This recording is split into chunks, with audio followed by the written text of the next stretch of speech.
अस्सलाम नाज़रीन, मेरा नाम डॉक्टर इनाम दानिश और मैं कार्डियोलॉजिस्ट हूँ। आज एक बहुत ही इम्पॉर्टेंट टॉपिक डिस्कस करते हैं कि अच्छे लोगों के साथ भी बुरा क्यों हो जाता है।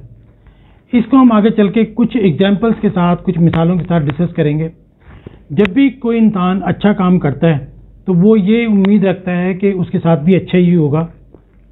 लोग ये कहते हैं जब मैंने किसी के साथ बुरा नहीं किया तो मेरे साथ भी बुरा क्यों होगा। जब कोई जुल्म करता है, ज्यादती करता है, तो लोग ये एक्सपेक्टेशन लगा लेते हैं कि अब इसके साथ बुरा होने वाला है। ऐसा नहीं होता। ना ही अच्छे करने वालों के साथ हमेशा अच्छा होता है और ना ही बुरा करने वालों के साथ हमेशा बुरा होता है।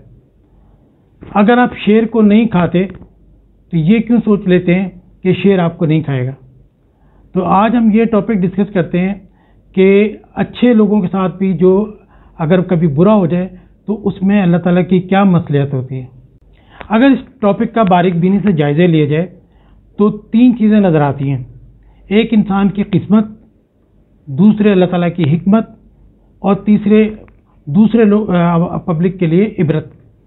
तो हम तीनों चीज़ें डिस्कस करते हैं कि जब भी कोई मुश्किल आन पड़ती है, जिस शख्स के लिए है वो उसकी किस्मत का हिस्सा है। उसकी किस्मत में लिखा गया है कि ये उसकी किस्मत में ये मुश्किल वक्त लिखा गया है।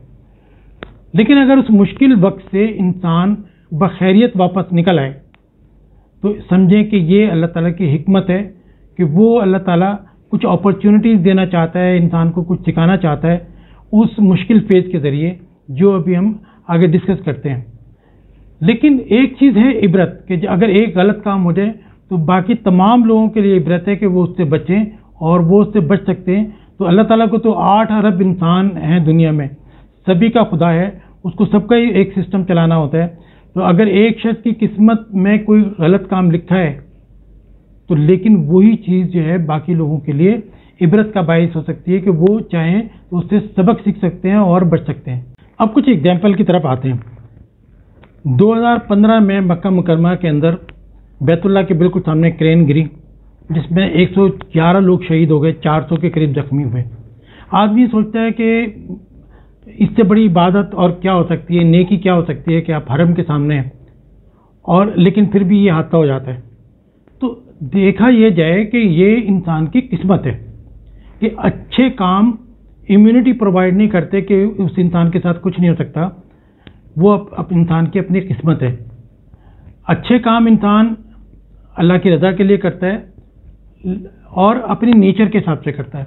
हर इंसान में नेकी और बदी के कुछ पहलू होते हैं। किसी में नेकी डोमिनेट होती है, किसी में बदी डोमिनेट होती है। तो जो लोग नेक काम करते हैं, इवन जो लोग ऑनेस्ट हैं, ईमानदार हैं, आप लाख उनको ऑफर करें करप्शन की, लेकिन वो कभी भी अपनी ईमानदारी नहीं छोड़ेंगे। तो ये नेचर का, इंसान की नेचर का हिस्सा होता है। तो वो जो उनके साथ हुआ यकीनन एक बड़ा हादसा था, मगर बाकी लोगों के लिए एक इबरत की बात थी कि अल्लाह ताला को तो पूरे सिस्टम चलाना है, 8 अरब लोग हैं। तो उन बाकी दुनिया के लिए मैसेज ये था कि आप जब भी कोई मैकेनिकल काम करें तो ज़्यादा एहतियात करें। जाहिर है कि कहीं ना कहीं इंसानी गलती है जिसकी वजह से ये हादसा रुनुमा हुआ है।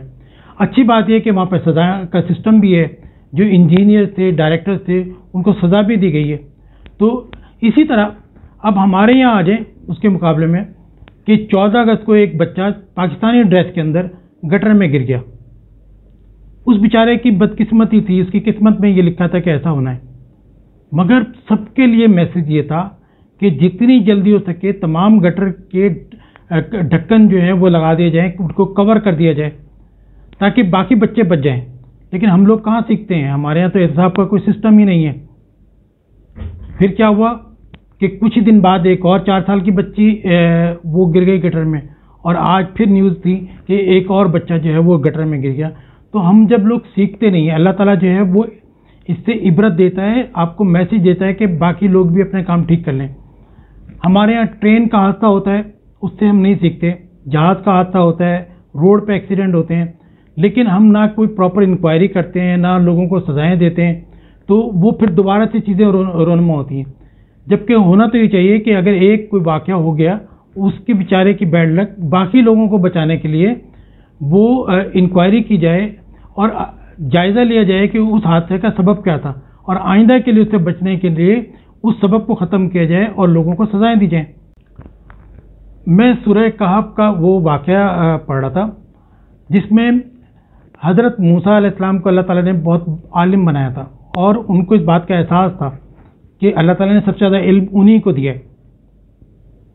اللہ تعالیٰ نے ایک دن حضرت موسیٰ سے کہا کہ موسیٰ، کیا تمہیں معلوم ہے کہ ایک شخص تم سے بھی زیادہ باعلم ہے، کہ وہ تمہارے سے بھی زیادہ عالم ہے؟ حضرت موسیٰ نے کہا کہ یا اللہ، میں ان سے ملنا چاہتا ہوں۔ تو پھر حضرت خضر علیہ السلام سے حضرت موسیٰ کی ملاقات ہوئی، اور حضرت موسیٰ نے کہا کہ میں کچھ دن آپ کے ساتھ رہنا چاہتا ہوں۔ انہوں نے کہا جو تم دیکھو گے تم برداشت نہیں کر پاؤ گے، تو لیکن خاموش رہے گا۔ حضرت موسیٰ ساتھ چلے تو 3 واقعات ہیں جن کا قرآن مجید میں ذکر ہے کہ ایک آگے بڑھتے ہیں وہ اور کشتی میں سوراخ کر دیتے ہیں، کچھ آگے بڑھتے ہیں تالاب میں بچے نہا رہے ہوتے ہیں، ایک بچے کو وہ مار دیتے ہیں، اور تیسرا واقعہ جو ہے یہ کہ وہ کسی شہر میں جاتے ہیں اور وہاں کے لوگ ان کو کھانا بھی نہیں دیتے، اس کے باوجود وہاں ایک دیوار گر رہی ہوتی ہے، اس کو وہ ٹھیک کر دیتے ہیں، ریپیئر کر دیتے ہیں۔ حضرت موسیٰ جو ہے وہ ہمیشہ بولتے تھے کہ یہ آپ نے غلط کیا ہے، یہ آپ نے کیا کیا ہے؟ تو وہ یہ کہتے تھے کہ آپ کو میں کہتا ہوں کہ آپ میرے ساتھ رہیں، لیکن آپ برداشت نہیں کر پائیں گے، تو اب یہ کہ میں تمہیں اللہ تعالیٰ کی حکمتیں بتاتا ہوں کہ وہ کیا ہے۔ اب تمہارا ہمارا ساتھ ختم، لیکن میں حکمت بتا دیتا ہوں کہ یہ سارے کام مجھ سے اللہ تعالیٰ نے کرائے ہیں، اور حکمت یہ تھی کہ غریب کی کشتی میں اس لیے سراغ کرایا کہ اس وقت بادشاہ اچھی کشتیوں کو پکڑ رہا تھا، تو اللہ تعالیٰ غریب کو جو ہے رزق دینے کے لیے اس کی کشتی میں سراغ کر دیا تاکہ وہ عیب دار ہو جائے اور وہ بچ جائے، اور وہ کشتی بچ گئی۔ دوسرا بتایا کہ وہ بچے کو اس لیے ڈبویا تھا کہ وہ بڑے ہو کے اپنے ماں باپ کا نام بدنام کرتا اور بہت ظالم ہوتا، تو اللہ تعالیٰ نے کہا کہ اس جو ہے مار کے ہم دوسرا بچہ جو ہے اس کو دے دیں گے اس کے پیرنٹس کو۔ اور تیسرا یہ تھا کہ دیوار کا جو معاملہ تھا کہ کوئی بہت نیک آدمی تھا، وہ اپنا خزانہ دفن کر کے گیا تھا دیوار کے نیچے، اور ابھی اس کے بچے چھوٹے تھے، ہم نے دیوار کو سیدھا کر دیا کہ بچے جب بڑے ہوں تو اس کے جو ہے وہ اپنا خزانہ حاصل کر سکیں۔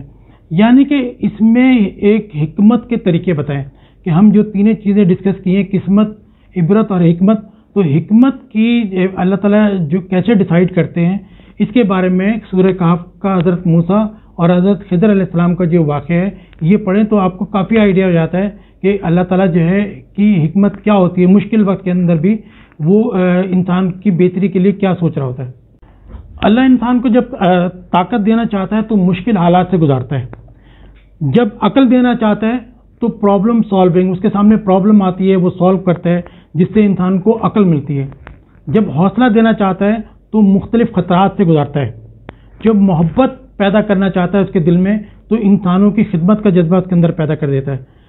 تو جب بھی انسان مشکل میں ہوتا ہے تو یہ یاد رکھیں کہ دونوں پاسبلٹیز ہیں، قسمت بھی ہو سکتی ہے اور یہ بھی ہو سکتا ہے کہ اس میں اللہ تعالیٰ کی حکمت ہو، کیونکہ بہت مشکلات کے اندر بہت ساری انسان کی اپرچونٹیز جو ہے وہ چھپی ہوئی ہوتی ہیں۔